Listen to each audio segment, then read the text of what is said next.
What is up everyone, welcome back to the Commander's Lair. It is of course Joey here with another deck tech. Today I'll be sharing my Myrkul, Lord of Bones deck tech. So despite this being a really cool commander and looking awesome as well, I didn't build this for ages because I couldn't think of a cool direction that I actually found interesting and engaging to go for. I kind of ended up deciding on Aristocrats because I really like Aristocrats. So Myrkul is 4 and then Abzan, so 7 mana total for a 7/5 god.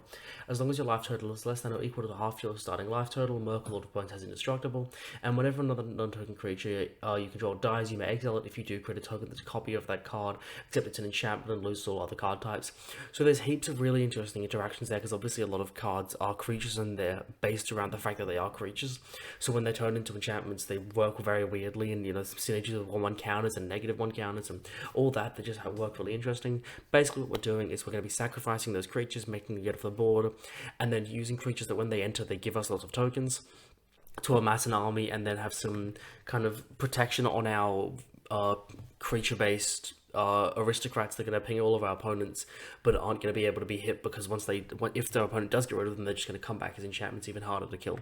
So besides all the, value creatures, such as, the ones that ramp us and draw us cards in the deck, we are going to be playing a whole bunch of cards that are creating tokens. So Johnny's Chosen is 2 white for a 3/3 cat soldier with whenever an enchantment ETBs under your control, create a 2/2 white cat creature token. If that enchantment is an aura, you may attach that to each of the token. That second part doesn't matter. Basically, when all of our creatures die, they're going to turn into enchantments, right? So every single one of those creatures, whether it be one of the ones that makes tokens or ramps us or draws us cards, or even this, or something like this, it will still get us a token, doesn't matter what. So then we can use those tokens for abusing effects. The other way that we're going to be making tokens is straight off by the creatures that actually enter, not about off the dice triggers. So cards like Avenger of Zendikar is 5 green for a 5/5 elemental. When it ETBs, you create a 0/1 green plant creature token for each land you control, and it has landfall. Whenever a land ETBs under your control, you may put a 1/1 counter on each plant you create you control. So obviously that is going to trigger when it enters, and then when it dies, we're going to get it again. It's going to enter again, so it's going to double up. Let's say we're going to have maybe 15 to 20-ish plant tokens. We're going to be able to buff them all up with that landfall trigger, have some massive big beaters, and win the game with that. So we're playing heaps of cards like this that when they enter, they're just giving us tokens, so we can recur them using Myrkul to just get as much value out as we can and just double the triggers. As I mentioned though, this is not a token deck, it is an Aristocrats deck, so while we could possibly win through those tokens, it's not going to be our main strategy. Our main strategy is going to be sacrificing them. So we can sacrifice them to heaps of effects. We've got a bunch in this deck. Woe Stride is a really great one. It is 2 and a black for a creature horror. When it ETBs, you get an 0/1 goat creature token, and then it has second other creature, scry 1. It has escape for 3 black, and when it escapes to 2/1 counters on it. But what we're using it for is obviously just that first ability. When it ETBs, you get an 0/1, which is just nice, but realistically, we're just going to be sacrificing the creature to scry 1. We don't really care that much about the scrying, it's more just going to sacrifice of the creatures.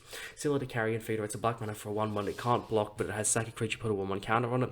So we're just going to be sacrificing all those creatures to make sure that we get those dice triggers to double up their ETBs, because every time we sacrifice a creature, don't think of it as killing it, think of it as more of playing a flicker effect, because that's what we're doing with Myrkul. We're going to be flicking our creatures. And then, if we're flickering all those token makers, we're going to have a bunch of tokens enter and whatnot, and we can possibly sacrifice them to the sacrifice outlets as well. So cards like Blood Artist are great. It's 1 in the black for an 0/1. When either another creature dies, you target player loses 1 life and you gain 1 life. So classic Aristocrats style, we're going to be sacrificing all those creatures, all those tokens, and they're all going to be draining our opponents. However, Grim Guardian is a little bit more interesting. So obviously, as we're making all those enchantments, right, we're going to be doing that very often because we're playing so many creatures in this deck and going to be sacrificing them all the time. So Grim Guardian is 2 in the black for a 1/4 enchantment creature zombie. When Grim Guardian or another enchantment ETBs under your control, each opponent loses 1 life.